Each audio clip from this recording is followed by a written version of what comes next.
Abra comigo a sua Bíblia, no Salmo de número 82. O título dessa mensagem é: A vida é injusta, mas não será para sempre. A vida é injusta, mas não para sempre. Diz assim o Salmo 82. Deus toma o seu lugar na congregação divina. No meio dos deuses ele julga. Até quando julgarão injustamente e tomarão partido pela causa dos ímpios? Defendam o direito dos fracos e dos órfãos. Façam justiça aos aflitos e desamparados. Socorram os fracos e os necessitados, tirando-os das mãos dos ímpios. Eles nada sabem, nem entendem, vagueiam em trevas, todos os fundamentos da terra vacilam. Eu disse: vocês são deuses, todos vocês são filhos do Altíssimo, mas vocês morrerão como simples mortais, e como qualquer um dos príncipes, vocês sucumbirão. Levanta-te, ó Deus, julga a terra, pois a ti pertencem as nações. Pai, no nome de Jesus, mais uma vez, pedimos a tua bênção na tua palavra, que todo o mal, tudo aquilo que se levantar contra a ministração desta manhã, seja colocado por terra, no nome de Jesus. Amém. Amém. Este salmo é o último salmo de Asaf. Vocês sabem que nem todos os salmos do livro dos Salmos foram compostos por Davi. E Asaf, que era o ministro da casa do Senhor, que ele não era apenas um poeta, um compositor, mas ele era também um pregador. E aqui neste salmo ele está fazendo uma espécie de pregação. Este salmo, na verdade, é um grito por justiça, por ver que aqueles que detinham posição de autoridade não estavam exercendo-a corretamente, não estavam julgando corretamente. E aí então Asaf ele faz esse salmo como um chamado àqueles que haviam se apartado da verdadeira justiça de Deus, diante de quem não apenas eles, mas todos nós somos responsáveis. E este salmo, nós podemos dizer que ele é uma constatação de que a vida é injusta. Você diz assim: a vida é injusta? Vejamos, você já sofreu alguma injustiça na sua vida? Na vida, você já foi passado para trás em algum negócio? Na vida, você já foi deixado de lado na hora daquela promoção lá na empresa? Na vida, você já sentiu que às vezes os seus pais deram mais atenção ao seu irmão, à sua irmã, do que a você? Talvez você tenha respondido não a nenhuma dessas perguntas, mas eu vou lhe dizer: se você está aqui e você nunca sofreu nenhuma injustiça na sua vida, você pode ter certeza de que ainda poderá acontecer na sua vida. Pastor, como é que aconteceu essa coisa da vida ser injusta? Para a gente poder entender um pouco, a gente precisa voltar à origem, como tudo começou. A Bíblia diz que Deus, quando criou o mundo, toda a sua criação, tudo que Deus fez era bom e perfeito. Tanto que a palavra Éden, referência ao jardim do Éden, a palavra Éden, no hebraico, ela significa que era um lugar aprazível, um lugar de delícias, um verdadeiro paraíso. Por isso que o nome em vez da gente às vezes falar jardim do Éden, a gente se fala em paraíso, porque era assim como Deus criou o mundo. Gênesis 1:31 ele diz: Deus viu tudo que havia feito, e eis que era muito bom. Houve tarde e manhã o sexto dia. Então, quando Deus criou tudo, ele fez tudo muito bom. Porém, o primeiro casal foi incapaz de obedecer à orientação de Deus. E aí com isso, a Bíblia diz que o pecado entrou no mundo, que o pecado veio trazendo consequências danosas, e uma delas foi a expulsão do paraíso. Então o primeiro casal de cara já foi expulso do paraíso, já deixou de viver naquele lugar aprazível, naquele lugar de delícias, e agora, por conta da sua desobediência, ele perdeu esse direito. E a partir de então, a humanidade entrou num processo de decadência, de degradação, a ponto de lá em Gênesis, no capítulo 6, do versículo 5, a Bíblia afirma o seguinte: o Senhor viu que a maldade das pessoas havia se multiplicado na terra, e que todo o desígnio do coração delas era continuamente mau. Então o Senhor ficou triste por haver feito o ser humano na terra, e isso lhe pesou no coração. Então, por conta do pecado, desde então, a vida deixou de ser justa. E agora nós amargamos esse caos no qual nós estamos vivendo, que é um mundo ao nosso redor cheio de injustiça e de maldade. Porém, antes da gente prosseguir na nossa mensagem nessa manhã, de falar sobre que a vida é injusta, nós precisamos fazer aqui um esclarecimento. Qual é o esclarecimento, pastor? É que o que aconteceu com o primeiro casal, o pecado que tirou o casal da condição de viver no paraíso, esse pecado afetou a vida do casal, mas em nada afetou o Deus Criador, o Senhor da soberano da criação. Afinal, primeiro, que a gente precisa entender que Deus continua entronizado de forma soberana no mundo. Isso aqui é básico para a gente poder caminhar daqui para frente. O que aconteceu com a humanidade não afetou a pessoa de Deus. Ele continua entronizado. No versículo 1, e aí vamos voltar para o Salmo que nós lemos, e aí se você puder, mantenha a sua Bíblia aberta, que nós vamos estar sempre voltando para ela. Diz assim: Deus toma o seu lugar na congregação divina, no meio dos deuses ele julga. Ou seja, Deus continua assentado no seu trono, acima de todo e qualquer poder neste mundo. Deus, ele não pode ser corrompido na sua condição. Deus, ele não pode ser manipulado em suas decisões. E como os seus planos não podem ser frustrados, o Senhor não deixou a humanidade naquela condição para a qual ela caiu. Porque Deus criou o ser humano nesse patamar. Com o pecado ele caiu do seu estado de graça em que ele foi criado. Por isso que a gente chama de pecado de a queda. E aí agora Deus toma providências para que não deixe o ser humano nessa condição indefinidamente sem solução. E a Bíblia Sagrada nos diz que ele então envia o seu Filho Jesus Cristo para morrer na cruz do Calvário, para nos reconciliar com ele, aquele relacionamento que ele tinha conosco. Quando nos criou, ele foi rompido pelo pecado. E a Bíblia Sagrada nos diz agora lá em 2 Coríntios 5,19, a saber que Deus estava em Cristo reconciliando consigo o mundo, não levando em conta os pecados dos seres humanos, e nos confiando a palavra da reconciliação. Então a palavra de Deus para nós é reconciliação. Deus não deixou o ser humano, apesar do seu estado atual, mas Deus providenciou a pessoa de Jesus Cristo para nos reconciliar consigo mesmo. Amém? Amém. Você está entendendo até aqui? Nós podemos dizer que a obra de Jesus na cruz, ela é tripla. Por que ela é tripla, pastor? Porque em relação ao nosso passado, Jesus ele nos livrou da condenação do pecado. Amém? Eu vou dizer de novo que talvez você não tenha entendido. Em relação ao nosso passado, Jesus nos livrou da condenação do pecado. Amém. Glória a Deus. E em relação ao presente, Jesus nos livra da escravidão do pecado. Nós não somos mais escravos não apenas do medo, mas nós não somos escravos do pecado. E em relação ao futuro, o Senhor ele nos livrará da presença do pecado. Quando nós estivermos na eternidade, nós voltaremos ao estado de graça, onde não mais haverá dor, sofrimento, pecado ou destruição. Dito isto, a gente precisa entender o seguinte: pastor, como é que a vida é injusta?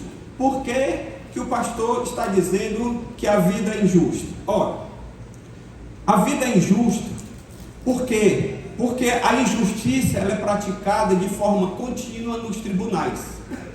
Olha no versículo 2, o salmista diz: até quando julgarão injustamente e tomarão partido pela causa dos ímpios?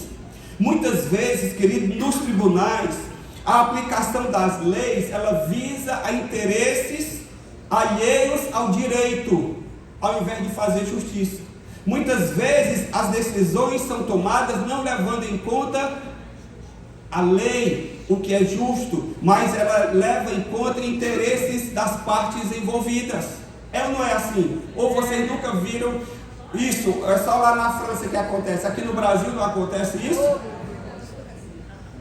Por exemplo, às vezes, para defender interesses do próprio governo, os legisladores e os magistrados, eles tomam decisões contrárias à população, como causas relativas a impostos, que são impostos a nós.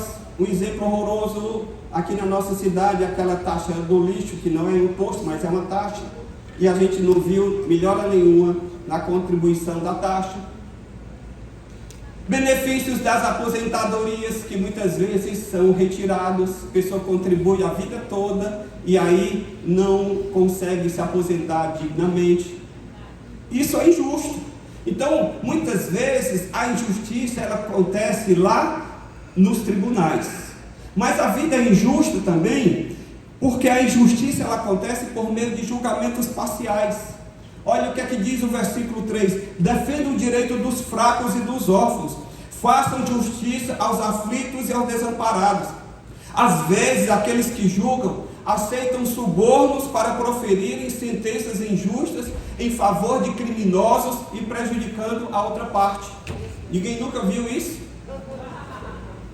Caso recente, semana passada, o caso de suspeita de venda de sentença, como ocorreu em um dos tribunais do país, em que a Polícia Federal agora está sendo investigada e juízes e desembargadores foram afastados. A injustiça prevalecendo no meio da sociedade. Outro motivo pelo qual nós podemos dizer que a vida é injusta, porque a injustiça na má administração dos recursos públicos. Olha o que é que diz o versículo 4: socorram os fracos e os necessitados, tirando-os das mãos dos ímpios. Os gestores públicos muitas vezes aplicam mal ou subtraem recursos que deveriam chegar na mão do povo como benefício a nós que contribuímos. Caso de desvio de verba de merenda escolar, crianças pobres que vão para a escola por causa do alimento e até aquele alimento é subtraído.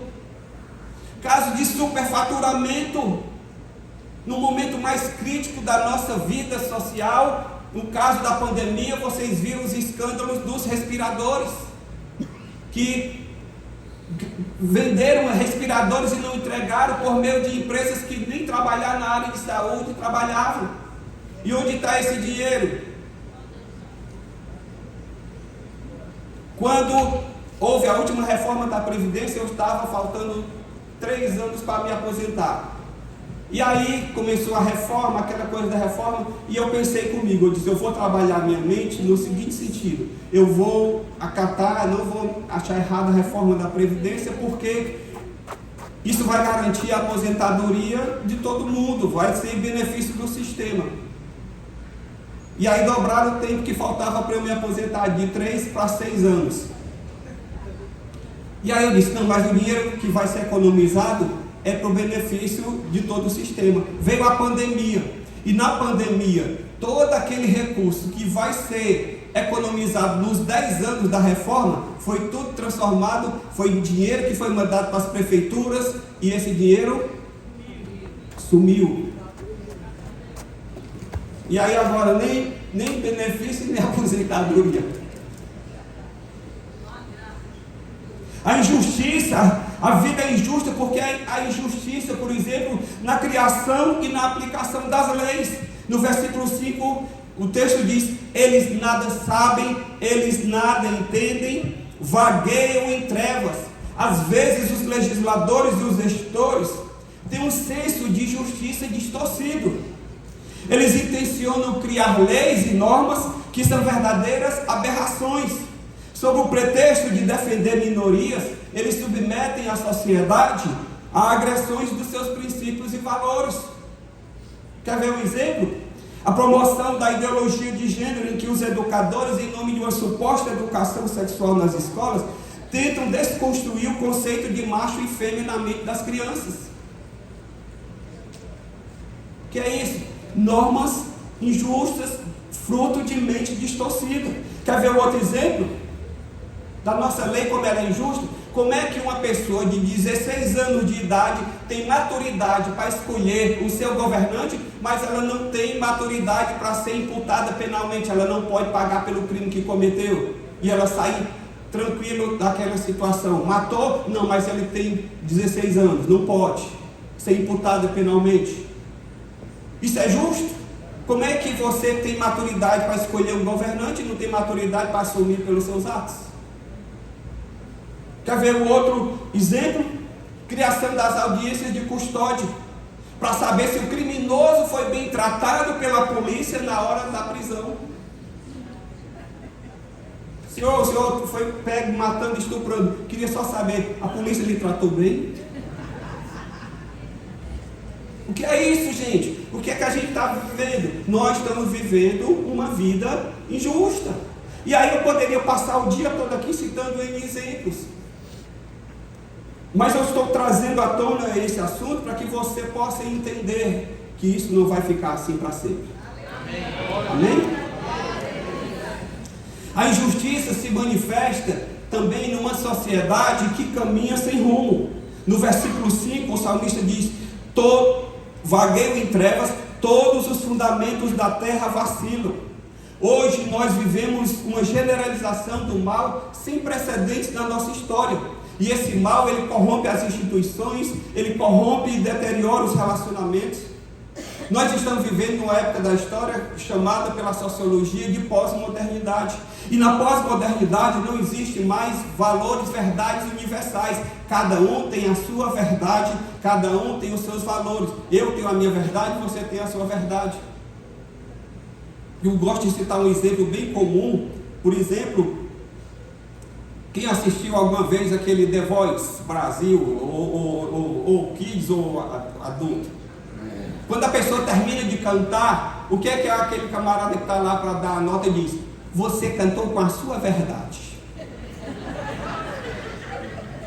Cada um tem a sua verdade. A sua verdade é diferente da minha. Ou seja, não existe mais verdade universal. Querido, isso é uma falácia. Por quê? Porque quando eu digo não existe mais verdade universal, eu já estou colocando isso como uma verdade.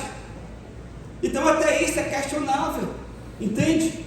Nós precisamos entender que os fundamentos da nossa sociedade estão se desfazendo porque cada um adota uma ética pessoal conforme lhe é conveniente. Há poucos dias no trabalho, eu trabalho no banco e a gente não tem tempo para sair, porque tem no máximo meia hora para almoçar. Então a gente compra, ou leva o almoço em casa, ou compra e almoça lá na Copa. E aí nós estávamos conversando, e aí surgiu o assunto lá. O gerente disse: vocês viram que no mês passado quase 4 bilhões de reais do Bolsa Família foi utilizado? As pessoas que recebem Bolsa Família, que recebem aquele recurso de R$600 por mês para comer, vocês viram que quase 4 bilhões de reais foi utilizado para jogar nas bets? Aposta. 4 bilhões, irmão, não é 4 milhões, não, 4 bilhões. O dinheiro que a pessoa recebe para comer, ela vai e aposta nas bets. E aí eu disse: o governo deveria olhar o CPF dessas pessoas e cancelar o benefício, porque elas não estão precisando. Sabe o que foi que aconteceu? Uma colega disse: é muito bonito. Você pode jogar na bet e a pessoa que recebe o Bolsa Família não pode? Eu disse: peraí. Se eu jogasse, eu não jogo, mas se eu jogasse, eu jogo com o dinheiro que é fruto do meu trabalho. Eu não estou recebendo o benefício do governo para eu comer e estou desviando para jogar em outra coisa. Você vê como a mente, a mentalidade moderna, ela está distorcida, que o certo é errado e o errado é certo. A vida é injusta. Recentemente eu recebi uma postagem logo depois das eleições da semana passada, que era uma crítica política. E ela dizia assim: Meu voto não fez traficantes sorrirem, presidiários festejarem, pedófilos aplaudirem, abortistas comemorarem ou corruptos celebrarem. Independente da crítica que a gente sabe o que a pessoa estava querendo fazer, mas aí eu fiquei pensando, sabe o que é o que me chamou a atenção nessa postagem? É a quantidade de grupos que foram citados, cujos valores estão totalmente contrários.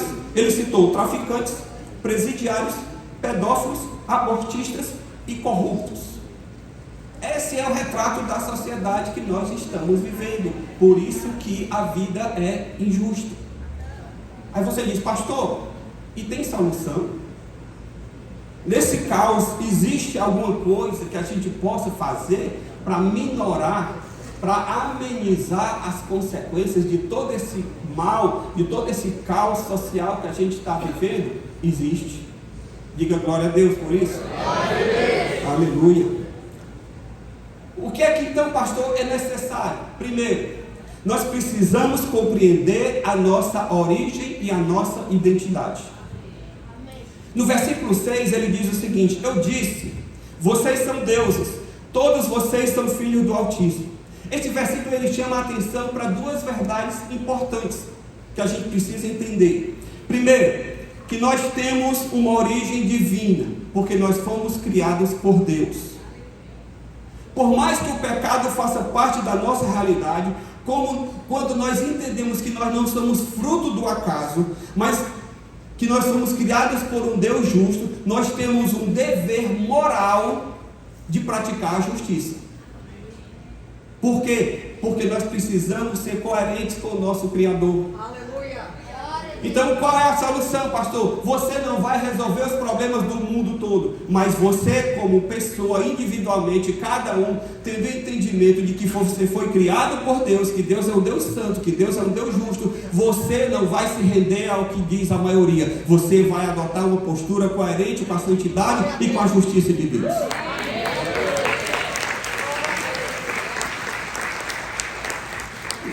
Deuteronômio 32:4 diz: eis a rocha, suas obras são perfeitas, porque todos os seus caminhos são juízos. Deus é fidelidade e nele não há injustiça, é justo e reto. A segunda verdade que esse versículo 6 aponta para mim é que nós somos representantes de Deus na terra. Quando ele diz assim, vocês são deuses, essa palavra deuses aqui no hebraico, a palavra Elohim, se refere a pessoas que receberam a enorme responsabilidade de representar a Deus no mundo e de aplicar as suas leis. Então, o que é que você precisa entender? Você tem uma autoridade delegada por Deus. Você, como ser humano, você é representante de Deus aqui nessa terra. E como representante de Deus aqui nessa terra, você não pode ser instrumento de injustiça. Você não pode ser instrumento de corrupção, você não pode ser instrumento de maldade, você não pode ser instrumento nas mãos do diabo para prejudicar os outros. Ao contrário, você como cristão, você como pessoa que entende que foi dada a você a autoridade, quando Deus diz assim, dominai a terra e sujeitai-a lá no paraíso, Deus estava dando ao ser humano, a Adão especificamente, como representante seu, você diz, olha, você vai ser meu representante, você vai ser um embaixador, aquilo que você fizer, você vai estar debaixo da minha autoridade. E aí eu pergunto, com essa responsabilidade debaixo dos nossos ombros, nós vamos ser instrumentos de injustiça? Não. Jamais. E o versículo 7 ainda destaca mais uma verdade, diz assim, mas vocês morrerão como simples mortais, e como qualquer um dos príncipes, vocês sucumbirão. Sabe qual é a outra verdade que eu preciso ter em mente? É de que eu sou finito e de que eu sou passageiro. Um dia, nós prestaremos conta a Deus do mantenedor e do doador da vida. Quando você entende que tudo isso vai ficar, você não vai querer ganhar dinheiro injustamente. Para que você acumular milhões e milhões de reais na corrupção, no engano, na mentira, na trapaça, em qualquer tipo de negócio errado, se você não vai viver para sempre com esse recurso aqui, um dia você vai morrer. E deixa eu lhe dizer uma notícia: se colocarem um paletó em você, o paletó não tem bolsa. Nunca vi um defunto com paletó de bolsa. O paletó de defunto, aquele bolso é só aquela lapelazinha aqui, só de H. Por quê? Porque para onde ele vai, ele não vai precisar de recurso. Eu nunca vi um carro forte seguindo um velório. Ah, morreu ali fulano de tal, era dono disso e daquilo. Na frente vai o carro com o caixão e atrás vai o carro forte com todo o dinheiro dele. Se enterrar o dinheiro lá no dia seguinte, pode ir lá. O túmulo foi violado, porque não vai ficar um centavo aí. Nós precisamos entender que nós somos finitos, passageiros. Foi por isso que o salmista diz lá no Salmo 39, versículo 4: Senhor, dá-me a conhecer o meu fim. Qual é a soma dos meus dias, para que eu reconheça a minha fragilidade. Deste aos meus dias o cumprimento de alguns palmos. A tua presença, o prazo da minha vida é nada. Então você precisa entender a sua origem, você precisa entender a sua identidade, para que você não seja instrumento de injustiça. Amém? A vida vai continuar sendo injusta? Deixa eu lhe dizer, vai. Até Jesus voltar e restaurar todas as coisas, a vida vai continuar sendo injusta. O pecado vai continuar sendo praticado. E o que é que eu preciso fazer, pastor? Não me corromper, não me envolver e viver uma vida reta. E descansar na certeza de que a injustiça não vai prevalecer indefinidamente. Diga assim, uma palavra de esperança para a pessoa que está do seu lado: a justiça não vai prevalecer para sempre. A Bíblia deixa claro que a história humana não está acontecendo ao acaso, que Deus está no governo. E aquilo que Deus determinou, no final vai acontecer. Por quê, pastor? Versículo 8, acompanhe comigo. Levanta-te, ó Deus, julga a terra. Meu querido, todas as injustiças, quer sofridas, quer praticadas debaixo do sol, estão patentes aos olhos de Deus. E Ele, como justo juiz, vai julgar todas as coisas. Gênesis 18, 25. Longe de ti tal coisa, matar o justo com o ímpio, como se o justo fosse igual ao ímpio. Longe de ti, será que o juiz de toda a terra não faria justiça? 2 Timóteo 4:1. Diante de Deus e de Jesus Cristo, que há de julgar vivos e mortos. Ei, querido, Deus vai julgar a terra. Isso não vai ficar indefinido. A vida é injusta, por isso que eu disse, ela é injusta, mas não para sempre. Haverá um dia em que Deus vai sentar e vai dizer: agora é findo todas as coisas, agora chegou a hora da prestação de contas. E aí não adianta você ter comprado sentença, não adianta você ter corrompido alguém, não adianta você ter dado jeitinho brasileiro, nada disso conta. Diante do justo juiz, você vai comparecer e vai passar como que um filme na presença de Deus, e você vai prestar contas da sua vida a Deus.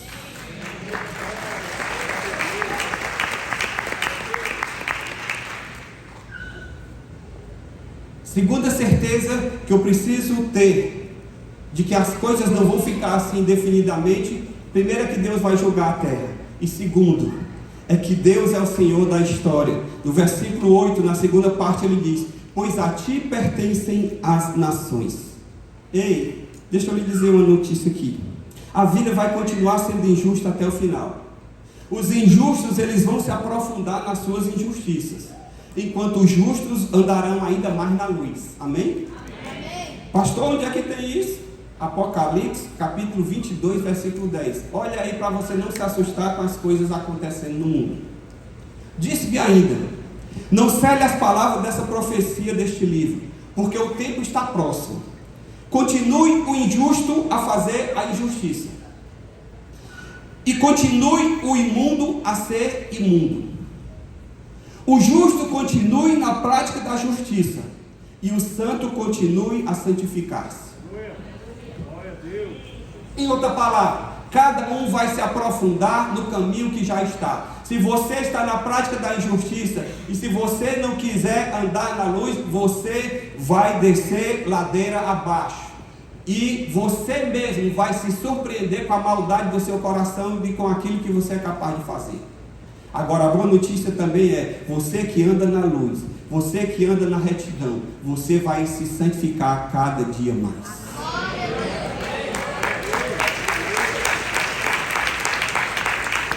Você vai se separar e você vai dizer, quando as propostas chegarem: isso aqui não é para mim, isso aqui não é para mim, não quero, não, mas vou deixar de ganhar, não quero, eu quero agradar o meu Deus, eu quero andar com o Senhor. Queridos, deixa eu lhe dizer, a história não é uma sucessão de fatos que ocorrem aleatoriamente como fruto do acaso. O Senhor que começou a história, Ele também vai colocar um ponto final nela.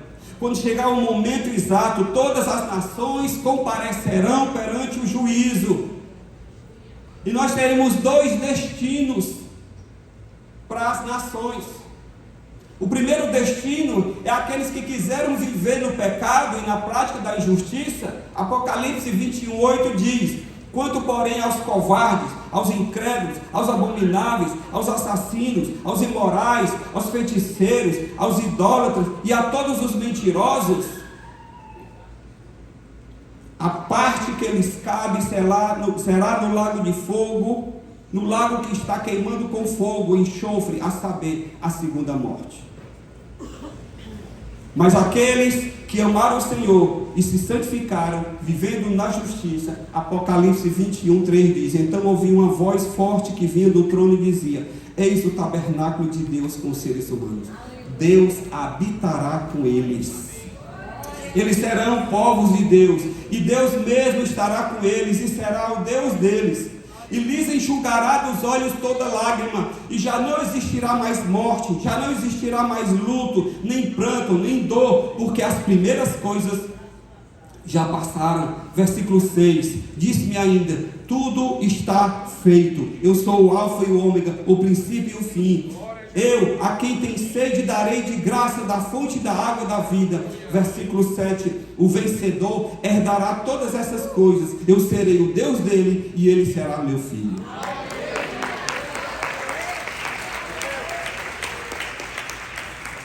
Deixa eu lhe dizer uma coisa: a maior recompensa de uma vida com Deus não é escapar da condenação do inferno, sabia? Como assim, pastor? Eu pensei que eu precisava me converter para poder não ir para o inferno. Claro, quando você se converte, você não vai ser condenado. Mas a maior recompensa de servir a Deus, sabe o que é? É de ir para o céu para desfrutar da presença de Deus. Você entende? Você não está aqui querendo se livrar do mal apenas. Porque você poderia acontecer o seguinte: Deus chegar e dizer assim: olha, você se apartou do mal, tudo bem, não vai para o inferno, mas vai ficar aqui no lugar aí, no limbo, à toa, fica aí, a eternidade aí só olhando para as nuvens, só olhando para uns para os outros, fica aí sem fazer nada, no ócio. Não. Mas aqueles que andaram com o Senhor estarão para sempre desfrutando da presença de Deus, onde não haverá mais injustiça, onde não haverá mais dor, onde não haverá mais pranto, onde não haverá mais lamento, porque a Bíblia Sagrada nos diz no Salmo 11:7: por ser justo, o Senhor ama a justiça, e os retos lhe contemplarão a face. A maior bênção é que você vai morar no céu, porque você vai desfrutar da presença de Deus, você vai ver o Senhor face a face. E quando você ouvir dessa forma, eu vou lhe dizer, toda essa injustiça, tudo isso que nós vimos aqui, que ainda estamos vendo e que ainda veremos, tudo isso ficará no passado. Toda dor, toda tristeza que nós passamos, de termos sido injustiçados, de termos sido preteridos, de acontecer alguma coisa que a gente se revoltou, tudo isso terá ficado para trás, porque nós estaremos na presença do Senhor para todo sempre. Amém?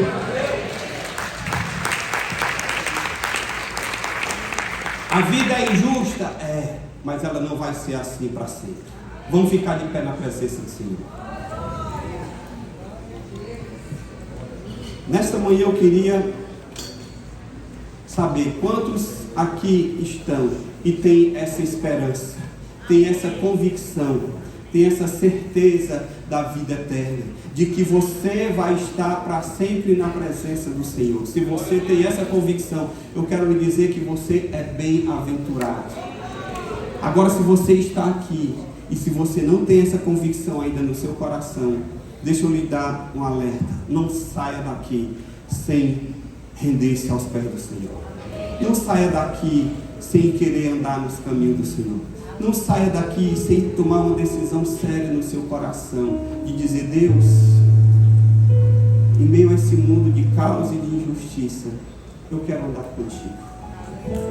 Enquanto as cabeças estão baixas, os olhos estão fechados na presença do Senhor, quantas pessoas aqui nessa manhã que dizem assim: pastor, ore por mim, eu preciso de Deus na minha vida, eu preciso andar nos caminhos da justiça, eu quero nessa manhã me render ao Senhor, eu quero, em meio a esse caos que nós estamos vivendo, eu quero guardar a minha vida em Deus. Dê um sinal com a sua mão, que eu quero orar por você. Há alguém aqui que diz assim: pastor, ore por mim, eu quero estar na eternidade com Deus. Amém, estou vendo a sua mão, glória a Deus. Quem mais? Quem mais dirá amém? Estou vendo a sua mão, estou vendo a sua mão, estou vendo a sua mão. Glória a Deus, aleluia. Eu queria pedir a gentileza, você que levantou a mão, vem aqui à frente que eu quero orar por você. Eu quero orar com você, porque você está tomando a decisão mais importante que você poderia tomar na sua vida. Não se trata de igreja, não se trata de religião, se trata de relacionamento. Amém, glória a Deus. Pode vir, você que levantou a mão, pode ficar mais aqui, por favor. Alguém mais ainda? Ainda há tempo. Eu já estourei 5 minutos do meu tempo, mas eu espero por você. Porque você não pode sair daqui nessa manhã da mesma forma comigo. Você que veio aqui à frente, eu quero orar com você. E eu quero que você repita comigo essa oração. Eu quero me ajudar e pedir à igreja que me ajude nessa oração. E eu vou falar e você vai repetir comigo. Diga assim: Senhor Jesus, nesta manhã eu entendi que o Senhor veio a este mundo me reconciliar com Deus. E eu declaro que eu creio em Ti, na Tua morte, na cruz do Calvário, e eu aceito ser reconciliado com Deus nessa manhã. A partir de hoje, eu quero andar nos Teus caminhos, eu quero fazer a Tua vontade. Eu quero Te pedir, Senhor, guarda-me em Ti, para que em meio a este mundo corrompido, eu ande na Tua presença, para a glória de Jesus. Amém. Amém. Agora eu vou orar por você, Pai. Em nome de Jesus eu quero Te pedir que o Senhor cele essas vidas com o Teu Espírito Santo. Que o Senhor se revele, além daquilo que eu consegui falar, Senhor.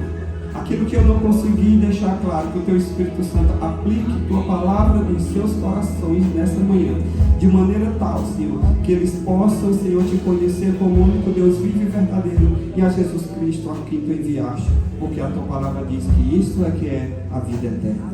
Em nome de Jesus, sela da certeza, da convicção de salvação, que vai além da religião, mas de um relacionamento pessoal e real contigo, para a glória do Teu nome, em nome de Jesus. Amém. Amém. Glória a Deus. Eu queria pedir que você que veio à frente, siga essa irmã aqui com esse jaleco aqui, e nós vamos dar um presente para você. Amém?